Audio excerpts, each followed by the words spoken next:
सबसे पहले यहाँ पर बैठे हुए अध्यापकगण और मेरे प्यारे साथी जो कवि हैं, उनके लिए मैं आपसे कहूँगा कि बस इस बार ताली बजा दें, उसके बाद में जरूरत नहीं पड़ेगी आपकी तालियों को बजा दें।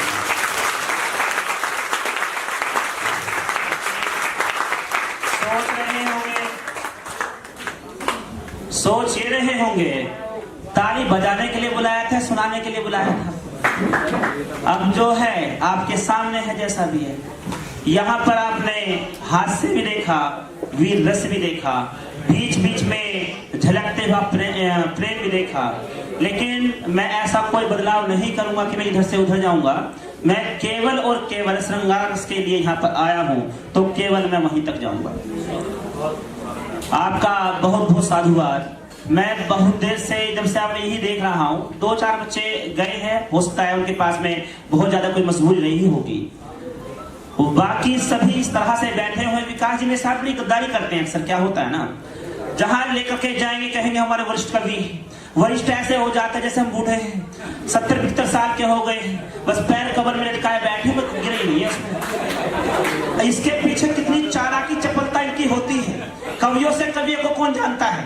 यहाँ पर सब बैठे कवि, 3 लोगों को कोई नहीं समझ सकता। और ये 3 जो लोग होते हैं ये सबको समझ लेते हैं। पहला, बस में कंडक्टर सबका पता रखता है टिकट किसने लिया किसने नहीं लिया। दूसरा, क्लास में खड़े अध्यापक पता रखते हैं किस बालक के मन में क्या चल रहा है और क्या समझ रहा है। तीसरा, कवि जो मैं सामने खड़ा हूँ। लेकिन सबसे बड़ा इत्तेफाक ये है, मैं मास्टर भी साथ में हूँ। मैं कवि और मास्टर दोनों हूँ मैं। तो इस बात को अच्छे समझो। पिछले 13 वर्षों में IAS PCS को ज्योग्राफी हिंदी पढ़ाया, यूपी टेट CTET को पढ़ाया, हजारों मास्टर पढ़ा के मैंने भेज दिए। उसके अलावा YouTube पर जाएंगे, मैथ को छोड़ करके और इंग्लिश को छोड़ करके, क्योंकि इंग्लिश मेरी इतनी परफेक्ट है। एक दोस्त का मुझे एक किस्सा याद आता है, गांव का ही था हमारी तरह। ऐसे तो रहता था बंदा, बन ठन के रहता था। दिल्ली में जाकर के मुखर्जी नगर रहने लगा। अब जब वहां रहता था तो घर वालों की 2-4 बीघी जमीन बिकवा दी कि लड़का पढ़ाई कर रहा है। अब लड़का जब घर के लिए वहां से आया और उसने सोचा यार गांव में मैं जा रहा हूं तो मैं कैसे प्रमाणित करूंगा कि मैं पढ़ा लिखा हूं। तो उसने क्या काम किया, एक एप्लीकेशन याद कर ली, इंग्लिश में एप्लीकेशन याद की। अब गांव में पहुंच गया, जिसने भी पूछा क्या हाल है भाई, sir respectfully I back to से देखा।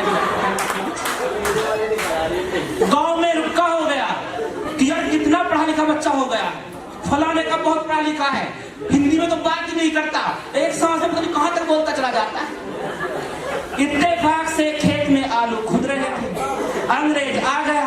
उसने जो कहा इंग्लिश में बोला होगा आलू के बारे में, तो उसने कहा यार इसकी बात समझ नहीं आ रही है, उसे बुला के लाओ। बुला लिया वहां पर। जब वहां पर पहुंचा उसने कहा व्हाट्स योर नेम, उसने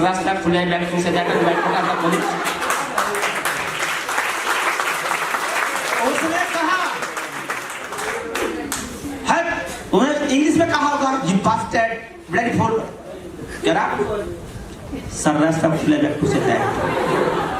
उसे गुस्सा आ गया अंग्रेज को, उसने एक चाटा मारा और मार के वो चला गया।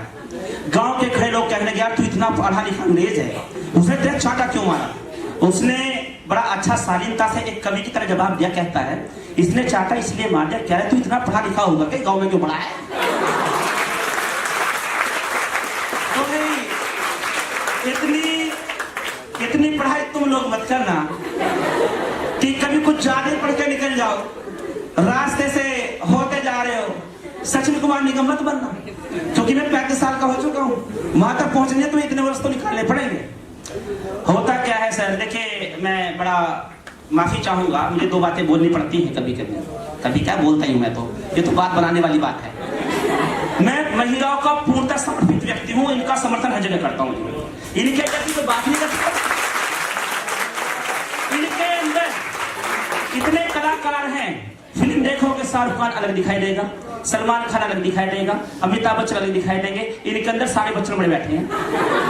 किस तरह से? एक महिला सवेरे 6 बजे है, भी सवेरे सर्दी का मौसम है, 6 बजे दिन नहीं निकलता, फोन आता है, पति सुनना है, महिला को पता नहीं मरा कौन है, मर गया, अच्छा कौन? पत्नी ने रोना शुरू, ये नहीं पूछा कौन मरा है, बछड़ा, लवारा, कुत्ता, चाचा, तो कुछ नहीं, बस रोना शुरू। मोहल्ले वाली आ जाती है, बेटे क्या हो गया, बस रोना शुरू है। जैसे तैसे वहां से चल तू चल, बाइक पे बैठा कर गांव से निकल गए। जब गांव से निकला कहने लगे ये तो बता दो मरा कौन है। उसने कहा जो अब देखो रिश्ता कोई आसपास का नहीं है, उसकी जो ननद है उसके ससुर हैं। घर क्यों ना बताया आपने? तो रोने लग रही क्या बताता मैं? अब वापस जा नहीं सकते, वापस कैसे जाए? वापस तो नहीं जा सकते ना, वापस जा नहीं सकते, तो अब क्या करें? लो गाँव कौन सा उनका, मुझे खबर तो पूछ। गाँव दोनों में से किसी को नहीं पता, जैसे तैसे पता क्या कि गाँव वो है, उस गाँव में तुम्हें जाना है।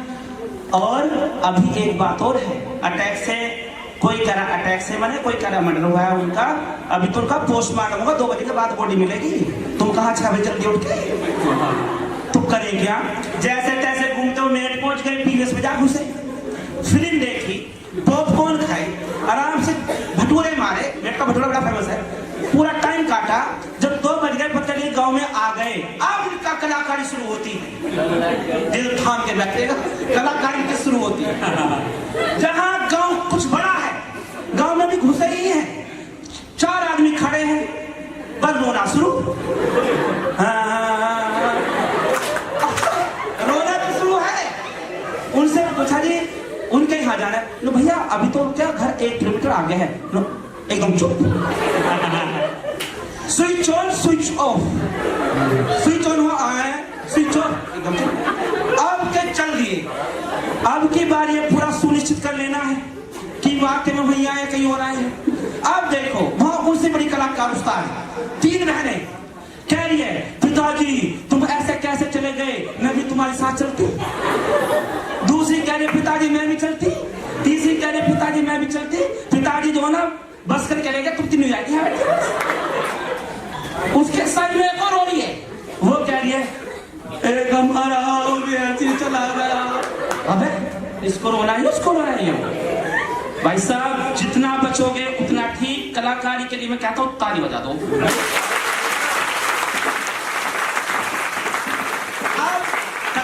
सीखी कहां से है? 2006 में हमने 12th पास किया, हल्की हल्की दाढ़ी आने लगी थी, चश्मे लग गए थे इत्तेफाक से। उस समय साइकिल पे चलने वाला लड़का ये सोचता था मैं इस समय यूं आनेगा सीट गाड़ी पे चल रहा हूं, बढ़िया गाड़ी है, सबसे बड़ी गाड़ी होगी। गांव में साइकिल एक आदमी मिलती थी, उस समय पर साइकिल थी। गांव का रास्ता छोटा, आगे से ट्रक आ रहा था, गन्नों का भराव, फरवरी का महीना था। अब जब सड़क में जा रहा था, सामने से एक लड़की आ रही थी, बेचारी वो भी भली थी बेचारी, बहुत अच्छी लड़की थी। और उसके हल्का सा जो है हैंडल टकरा गया, हैंडल टकरा गया। अब उसने किस तरह का व्यंग कसा मेरे ऊपर, अरे ये तो देख लिया बच्चा है यार, अभी ध्यान से सुनिएगा, मैं अपने वाले के बाद में फिर आपका मन लगा रहा हूँ कि कम से कम मैं ऐसा कर दूंगा बाद में भी। तो उसने जो मुझे सुनाया खरी खोटी, मैं घर गया, मैंने कुछ नहीं किया, पहले उसकी खरी खोटी किताब में कॉपी में लिख दी, किस तरह से कहते हैं। एक लड़की अगर कोई मिल जाए और वो आपको बहुत सारी बात कह मिले, उससे पहले की एक घटना बताता हूं मैं। लड़कियों के अंदर, मैडम आप तो देखिए सब टीचर हैं, लड़की आर्ट बहुत अच्छी करती है, जैसे किसी की पिक्चर बना देना है ना, बड़ी बड़ी अच्छी बनाती है। चूहा भी एक हाथी सा बना देती है, बड़ा अच्छा हिसाब है। हुआ क्या, एक लड़की में गांव में हमारा बाग है, वहां मैं बैठा पढ़ रहा था, विकास जी को सारी बातें पता है मेरी, मैं इनसे बता देता हूँ कि भैया ऐसा होगी मेरे साथ। अब एक लड़की आती है, क्योंकि काफी किताबें होती थी उस समय, मैं गांव में गया होता 2-3 महीने के लिए, सवेरे 5 बजे बाग में पहुंच जाना और शाम को 7 बजे वापस आना। गर्मियों में जो मौसम होता है दिन बड़ा होता है। एक लड़की आती है, वो मंडरा रही थी कुछ दिन से, देखा तो मैंने भी था उसे, पर ये पता नहीं तितली कहाँ जा रही है। अब उसने मुझसे कहा पेन है, मैं कौन सा, कि लाल ले जा, मैंने उसे दे दिया। अब उसने आधे घंटे तक पेन मेरा वापस नहीं करा, तो उत्सुकता जाग गई है, हाथ में कर क्या रही है, पता नहीं गूगल मैप्स बना के छोड़ेगी क्या।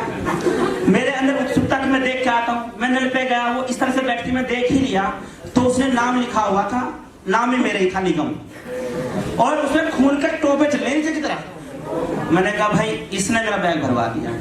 अगले दिन ही मैंने वहां से बैग भरा, पता चला टोपे में तो हाथ में, टोपे मेरे आंख में आ जाए, मैं वहां से निकल गया। तब मैं एक कविता लिखता हूँ, नजरें झुका। अरे बेटा टोपा नहीं, टोपे के बाद बहुत कुछ होता है, समझे?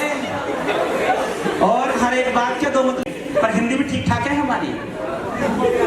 हुआ क्या, मैं उस पर लिखता हूँ, नजरें झुका रही है, आंखें चुरा रही है, वो देखकर मुझको धीरे से मुस्कुरा रही है। लिखा है नाम उसने मेरा अपनी हथेली पर, लिखा है नाम मेरा उसने अपनी हथेली पर, बैठे बैठे जैसे मेहंदी लगा रही है, और खोई है ख्यालों में मेरी इस कदर, अपने हाथों पर चाकू चला रही है। मालूम नहीं पड़ता उसको वो मेहंदी लगा रही है या चाकू चला रही है, वो देखकर मुझको धीरे से मुस्कुरा रही है। नजरें झुका रही है, आंखें चुरा रही है, वो देखकर मुझको धीरे से मुस्कुरा रही है। समझती है नादान मुझको अपने ख्यालों में। जब मैं रुकूंगा बजा ताली, हाँ माहौल से बिगड़ जाता है, मैं रुकूंगा, हाँ अब बजाओ, ठीक है ना। समझती है नादान मुझको अपने ख्यालों में। मसला क्या है, जिसमें लगा रखते हो किसी भी ने, या तो बहुत ज्यादा विद्वान लगता है या मूर्ख लगता है, बीच वाला तो है नहीं। सर बिल्कुल ऐसे लग रहे हो आप, कहीं मेरे सर है बट सर है ना, तो ऐसा होता है। खुद मेरा भांजा मुझसे कह रहा है, खुद मेरा भांजा मुझसे क्या कह रहा है, मामा चश्मे वाले सारे क्या कहना चाह रहा है, सीधी सीधी जो कहते हैं। तो इस तरह की बातें होती है, मैंने वहां से ही सीखी। सर माफी चाहूंगा कभी ऐसा दिल पर नहीं लेनी है, हाँ ओके है ना, ठीक। समझती है नादान मुझको अपने ख्यालों में, ये बात उसकी है। समझती है नादान मुझे अपने ख्यालों में, बैठे बैठे नजरों के तीर चला रही है, और आकर बैठ गई है जैसे एक डाल पर कोयल, और अपने गीत गुनगुना रही है। मालूम नहीं पड़ता उसको वो तीर चला रही है या गीत गा रही है, वो देखकर मुझको धीरे से मुस्कुरा रही है। नजरें झुका रही है, आंखें चुरा रही है, वो देखकर मुझको धीरे से मुस्कुरा रही है। अब मैं देखे अब तक तो तारीफ इनकी करी है मैंने, मैं अपने भाई की तरफ आता हूँ क्योंकि मुझे इनका समर्थन, वरना देखो भाई भाई तो भाई होगा ना, खून का रिश्ता है भाई भाई का, ऐसे कैसे लग हो जाऊंगा। लड़के इतने बदनाम रहते हैं भाई साहब कि फलानी का चक्कर काट रहा है, पूरे दिन फोन पे ही लगा रहे। मैं गांव में गया, हमारी ताई जी कह रही आजकल के लोंडों को पता, लोंडों को, लड़कों को नहीं, लोंडों के लोंडों को क्या हो रहा। मैं ताई जी क्या हो गया, पूरे दिन फोन पे लगे रहे और ये बिगड़े पड़े हैं सारे के सारे। मैं कहने लगा हाँ लोंडा ही बिगड़ा, लोंडे थोड़ी बिगड़नी है, ये तो बहस से बात कर रहा है, उधर बहस से बात कर रहा हो, लड़की थोड़ी बिगड़ रही।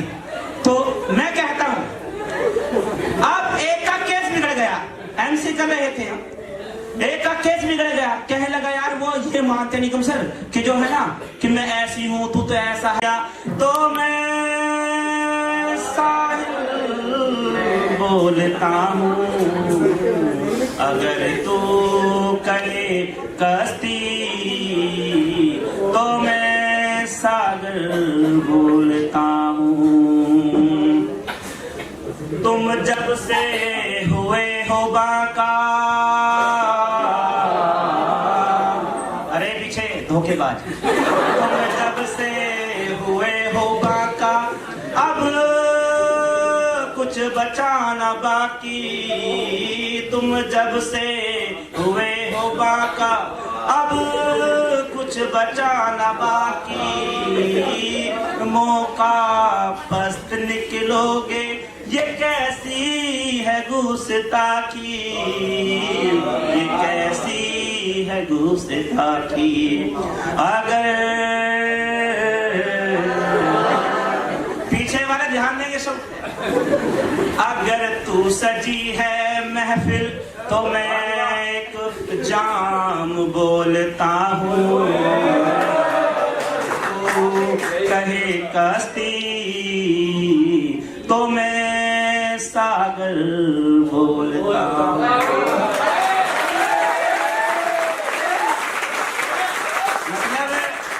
पहुंच गए आप भी वहां तक, ठीक है, लौट के भी आओगे, मैं यहाँ खड़ा हो गया ना, मैं भी आया भाई। मेरे दिल में जो है बाकी,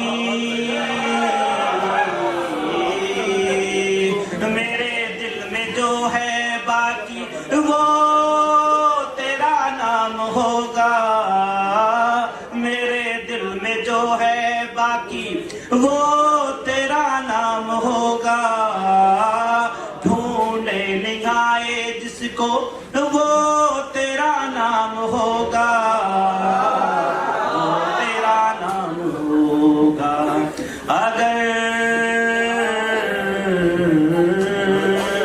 अगर तू है गुल जहां का तो मैं गुलजार बोलता हूँ।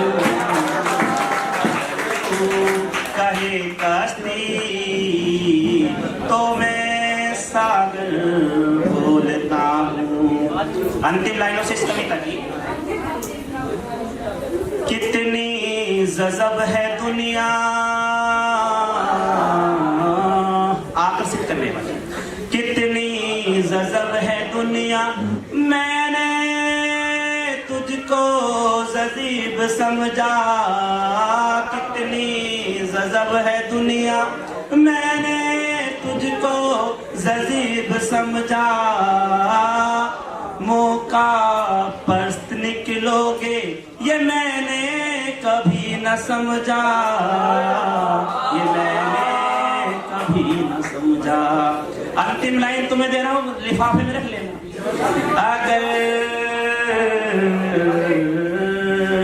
अगर तू है नग जहां का, नगवाने होती, अगर तू है नग जहां का तो मैं निगम बोलता हूँ।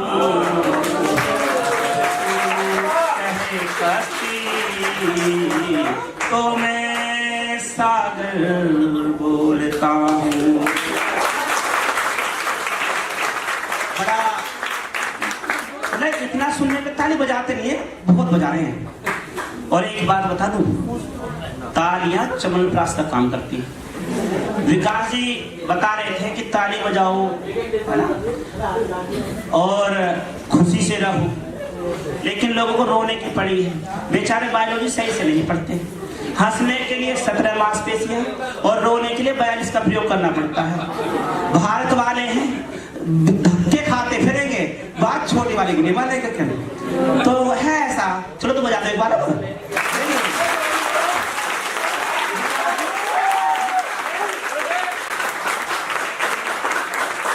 एक तो हमारे विकास जी हैं, एक है दिनेश प्रधान जी। ये ऐसे ऐसे काम करते हैं मेरे साथ में। इन्होंने मेरा भाई नाहुंद्यास कर कई मंचों पे इन्होंने मालाओं को लपेट लपाट के ऐसे स्वयंवर हो रहा हूं। अब बात करें कि हुस्न की, सुना दो। सच तो यह है, इन जैसे साथियों की वजह से मैं अकेला हूं आज तक। मेरा जो रूम है, मैं उसे रूम तो नहीं कह सकता। वजह क्या है? छत केवल 6.5 फीट पर है। भावनाओं को समझिए यार, दिल का मामला है ना। 6.5 फीट पर है तो रूम तो कह नहीं सकते। घर इसलिए नहीं कह सकते क्योंकि घर पत्नी के साथ होता है, मम्मी पापा के साथ होता है। मम्मी पापा के साथ में रहता नहीं, पत्नी मेरी है नहीं, तो ना तो घर रहा ना वो रहा रूम। अब वो हुजरा क्यों हो गया? क्योंकि वो लगता है अंदर से काफी बड़ा है, हर चीज की जो सुविधा उसमें है, तो लगता है हुजरा। अब कह रहे हैं हुजरे वाले सुना दो, सुना दो मुझे, तुम्हारी जुर्मानी मिलेगी। तो हुजरा, अब हुजरा होता क्या है? साधु संत की कुटी होती है सर, हुजरा। और कलंदर कहा जाता है साधु या संत को। तो ये मुझे साधु संत बना तो दिया ही। चलो भगवान इनकी आत्मा को शांति दे। आगे बढ़ते हैं, किस तरह से होता है। तब मैं इनसे कहता हूँ, जब ये हालचाल फोन पर पूछते हैं ना, तब मैं इनसे कहता हूँ, तो एक दिन मैंने ऐसे कह दिया, ये आपका लॉकडाउन चल रहा था, मैं प्रतिदिन गांव से आता था हापुड़ की तरफ और ऑनलाइन क्लास लेने के लिए।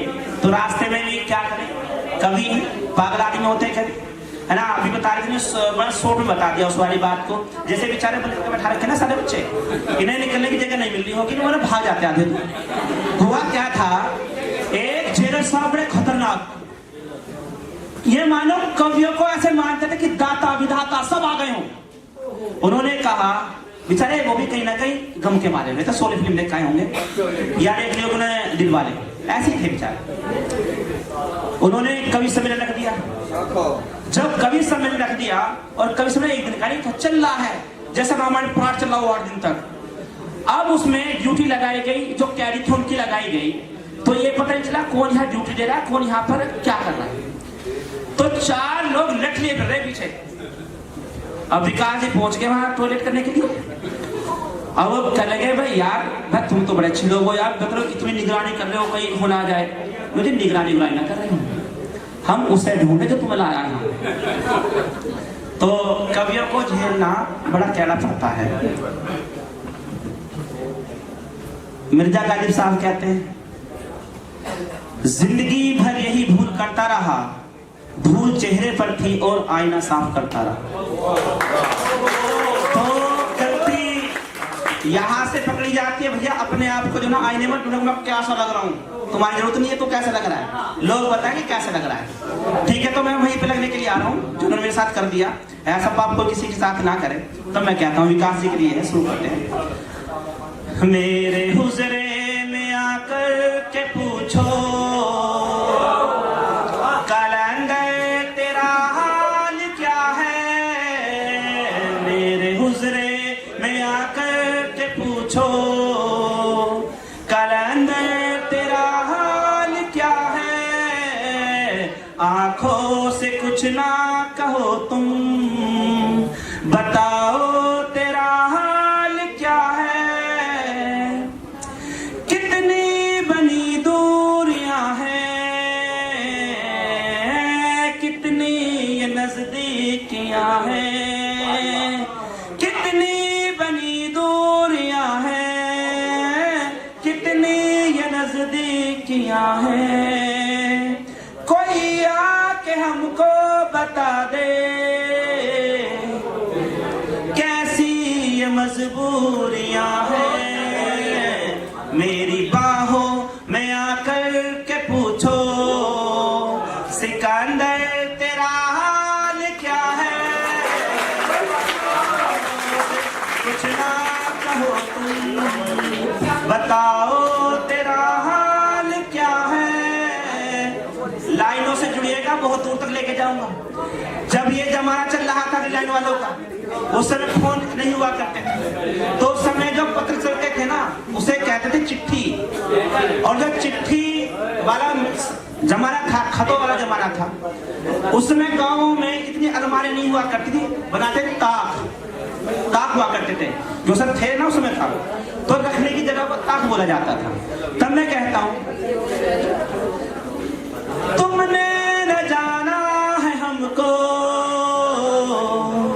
हमने न जाना है तुमको।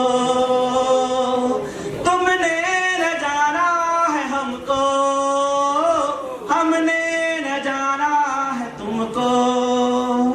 ताकों पे रखे जो खत हैं, दे भी न पाया मैं तुमको। मेरी आंखों से आकर के पूछो, समंदर तेरा हाल क्या है। आंखों से कुछ ना कहो तुम, बताओ तेरा हाल क्या है। सांसों में तुम हो समाए, आंखों ने सपने सजाए। सांसों में तुम हो समाए, आंखों ने सपने सजाए। हुआ हाल दिल का न पूछो, निगम का ठिकाना बताए। मेरी आहों से आकर के पूछो, पुरंदर तेरा हाल क्या है। आंखों से कुछ ना कहो तुम, बताओ तेरा हाल क्या है। अच्छा लग रहा है, बहुत अच्छे से आप सुन रहे हैं। ये अगर आज का एक क्रेडिट जाता है, सीधे जाता है, तो हमारे छोटे भाई अमित के लिए जाता है,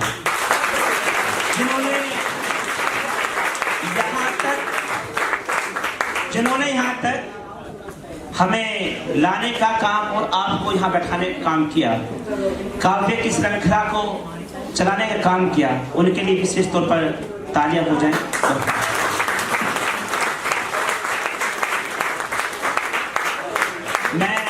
अब इनसे कह रहा था जी सर, अवश्य। ये तो बड़े गर्व की बात है कि डायरेक्ट सामने से आ रहा हूं, एक चप्पल और। ठीक है जी, खा लेंगे, मैं तो खा तैयार हूं सर, आपकी भी खा कर जाएंगे, है ना? कोई नहीं। अरे सर देखिए, मैं मजाक कर रहा हूँ, मैं यहाँ खड़ा हूँ, मैं सब कुछ करूंगा, कुछ चीजों को छोड़ करके। ठीक है, सर ने निवेदन किया तो एक बार फिर से हो जाए। मेरे हुजरे में आकर के पूछो, तुमने न जाना को, हमने न जाना है तुमको, तुमने न जाना है हमको, हमने न जाना है तुमको। ताखों पे रखे जो खत हैं, दे भी न पाया मैं तुमको। मेरी आंखों से आकर के पूछो, समंदर तेरा हाल क्या है। आंखों से कुछ ना कहो तुम, बताओ तेरा हाल क्या है। सांसों में तुम हो समाए, आंखों ने सपने सजाए। सांसों में तुम हो समाए, आंखों ने सपने सजाए। हुआ हाल दिल का न पूछो, निगम का ठिकाना बताए। मेरी आंखों से आकर के पूछो, पुरंदर तेरा हाल क्या है। तुम बताओ तेरा हाल क्या है। बहुत बहुत साधुवाद सर। जैसे सर ने कहा, ये तो ऐसे लगता है कि जब एक मैंने इस तरह से शेर लिख दिया कि कोई याद तो करे एक बार, तो मैं हमेशा खड़ा हो जाता हूँ चलने के लिए किसी साथ में। सामाजिक व्यक्ति अच्छा खासा हूँ मैं, विकास जी इस बात को बताना भूल गए, आप नहीं भूल ही गए, मजाक नहीं कर रहा हूँ। वरना वो जानते हैं पिछले 11 दिन तो फोन इनका भी नहीं उठा, इतना बिजी रहता हूँ मैं भी। और वो बिजी क्यों था ये भी उसको बताएंगे, बाद में आके बताएंगे, समीक्षा करेंगे। तब मैं कहता हूँ, मंजिल भी रोएगी, जनाजा भी रोएगा। मंजिल भी रोएगी, जनाजा भी रोएगा। डूबे अगर कश्ती मेरी तो साहिल भी रोएगा। इतना प्यार बखेर दूंगा मैं जमाने में निगम, मेरी मौत पर आकर मेरा कातिल भी रोएगा।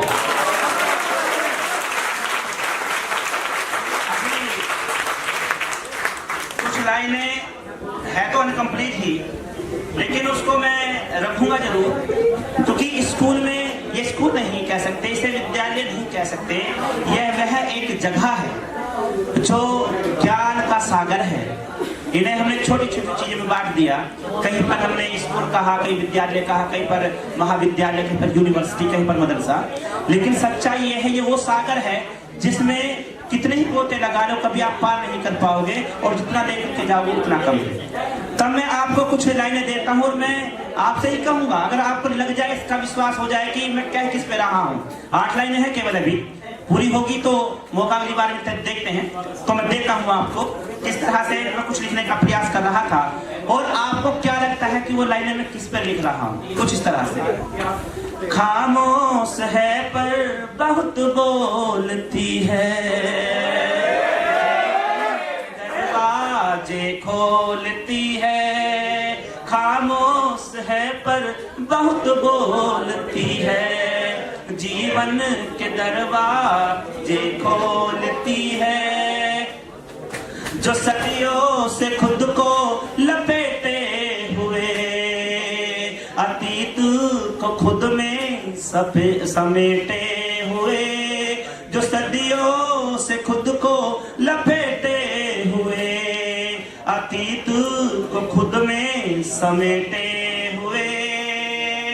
जमाना बताना नहीं जानता है, खुद से छिपाना नहीं जानता है।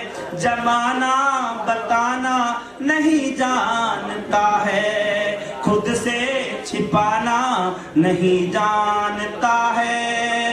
अगर कोई आकर बताना भी चाहे, अगर कोई आकर बताना भी चाहे, हकीकत को फिर भी नहीं मानता है।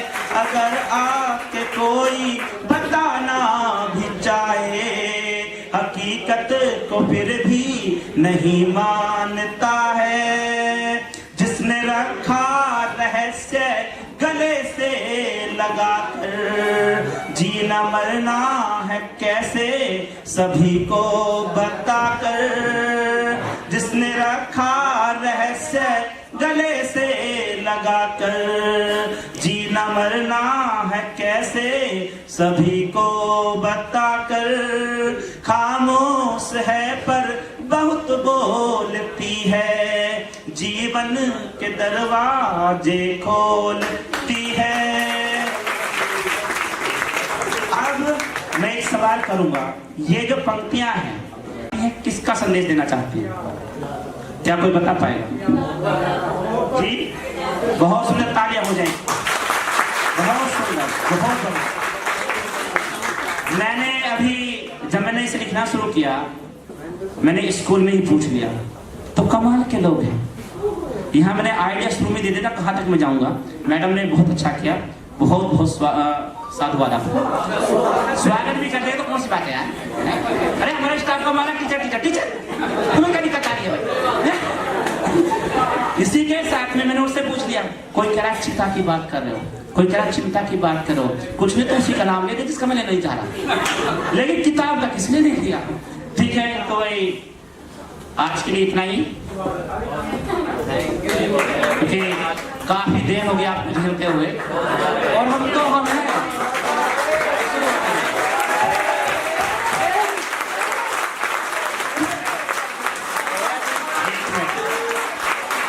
मेरा जो खुद का परिचय है, मैं कुछ पंक्तियों में रख के निकलता हूँ। विकास जी घर से क्या कहलाए थे बता दो। अरे ऐसा कहिए, मैं झूठ बोल रहा हूँ, विद्या आने कसम की झूठ बोल लो, क्या है कहलाए थे? जब बच्चा क्लास में नहीं मानता ना, काम हो गया तेरा, हाँ जी सर हो गया, वो भी कहा है मुझे मैं लेकर आया, खा विद्या की कसम। बच्चा चुप, तो बच्चे पकड़े जा रहे कि ना सर हुआ ना, थोड़ा सा रहा सर, कल का टाइम हो गया, कल का नहीं आज कहा, बस कल लेकर आई हो, तो कल इसलिए कहता कल का टाइम कल को लेकर आएगा। वो भी तरह ये भूल जाता कि मान लो आज का टाइम में कल को लेकर आएगा। तो विकास जी कह रहे थे कि परिचय जरूर देना ये वाला, सर आप छोड़ देते हैं। तो किस तरह से मैं हॉस्टल में रहा हूँ यूनिवर्सिटी मेरठ में। जब आप जीवन में तरक्की करेंगे प्यारे बच्चों, तो सबसे ज्यादा आपके पड़ोसी आपसे इस तरह करना शुरू कर देंगे, और सबसे ज्यादा चाचा ताऊ के बच्चे या चाचा जो चाची होती है ना और ताई जी होते हैं वो करते हैं, ओ ये बनेगी पीएम, जा रही है कलेक्टर बनना है, हमें सबका पता कैसे कैसे करना, जो रोज स्कूल गई हो ये सारे। तो ऐसी ऐसी मैंने आलोचनाएं सुनी, तो मैं तब कहता हूँ, ना मैं इंसान गंदा हूँ ना मैं परेशान बंदा हूँ, ना मैं इंसान गंदा हूँ ना मैं परेशान बंदा हूँ, मारा जिसने पीठ पर खंजर ना वो शैतान बंदा हूँ। कभी गिरते कभी उठते कभी संभलते देखा है, कभी गिरते कभी उठते कभी संभलते देखा है, छुआ है जिसने गगन को खुदा का वो परिंदा हूँ। और रहे ना खुश जो मुझसे उन्हीं के मोहल्ले में रहता हूँ, रहे ना खुश जो मुझसे उन्हीं के मोहल्ले में रहता हूँ, बगल में घर बना डाला जैसे मैं अकल का अंधा हूँ। ना मुझे होश है अपना, ना मुझे होश है अपना, ना अपनी परवाह रखता हूँ, आंसू क्यों रोता है निगम इतना, मैं सुन सुन कर शर्मिंदा हूँ, मैं सुन सुन कर शर्मिंदा हूँ। बहुत बहुत धन्यवाद, आप लोगों ने अच्छे सुना। और ये आंसू से बात याद आ गई, हमारे कवि साथी विजय जी ने बताया था शुरू में कि जो है आने वाली थी जिंदगी का सफर और आंसू के आंसू, ये उसी में से उठाया हुआ था। किन्हीं कारणों से माता जी की जो है तबीयत ठीक नहीं है पिछले 2-3 महीने से, तो ये कार्य हो गया। जल्द ही आपके बीच में होगा और आप हमें कभी दोबारा मौका देंगे तो हम आएंगे। आपका बहुत साधुवाद आपने एक बार चाहता हूँ उन्हें जोरदार तालियों से।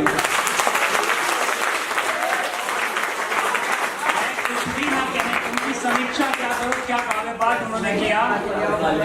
मैं व्यक्तिगत उनका फैन हूं कि मैं कुछ भी ना कहने की कोशिश में हूं, कि मैं चुपचाप रहने की कोशिश में हूं।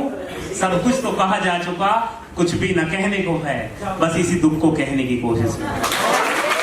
आपके संयम को 2-4 बच्चे सब बाहर निकले, सब बच्चे बहुत प्यार से बैठे रहे, हमारे साथ अपने मस्ती की, हमारे साथ आप हंसे।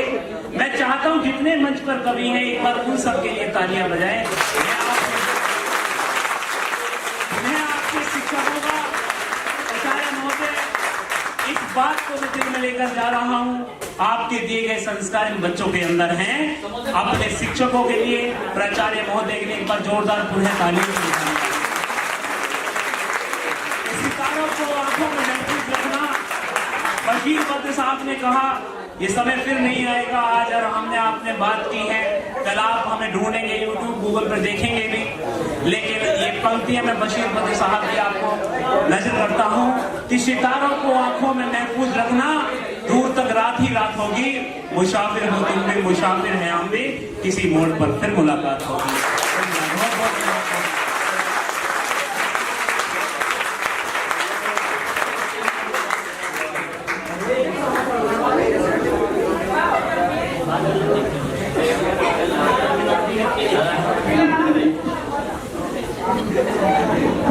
हेलो, बहुत बहुत धन्यवाद सर। मैं भी विश्वविद्यालय का विद्यार्थी रहा हूं और इस प्रकार के अवसर हमें विश्वविद्यालय नहीं मिलते कि इतना भव्य, इतना शानदार आयोजन हो सके।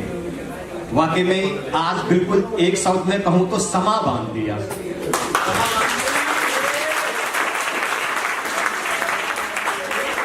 दो पंक्तियां याद आती हैं कि बूंद बूंद समुद्र हो जाएगा, बूंद बूंद समुद्र हो जाएगा, ज्ञात नहीं था, मुट्ठी में कैद आसमान हो जाएगा, अनुमान नहीं था।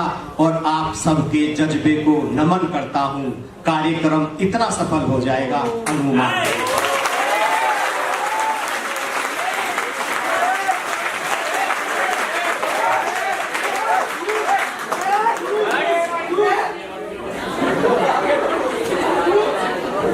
बहुत धन्यवाद।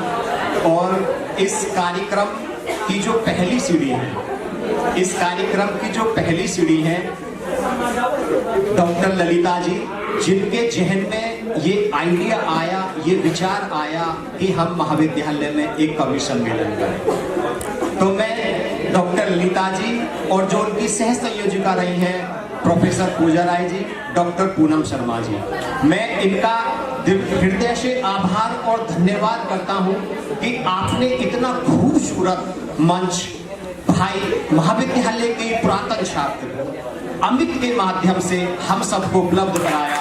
ये वाकई में हम सबके लिए गर्व की अनुभूति है। बहुत धन्यवाद। और अभी मैं बैठा हुआ था तो अमित भाई कुछ कह रहे थे कि सर मुझे 2 मिनट बोलने के लिए देना। मैं पुनः एक बार अमित को आमंत्रित कर रहा हूँ। अमित कुछ कह रहे थे, फिर हम कार्यक्रम को अंतिम सोपान पर ले जाएंगे।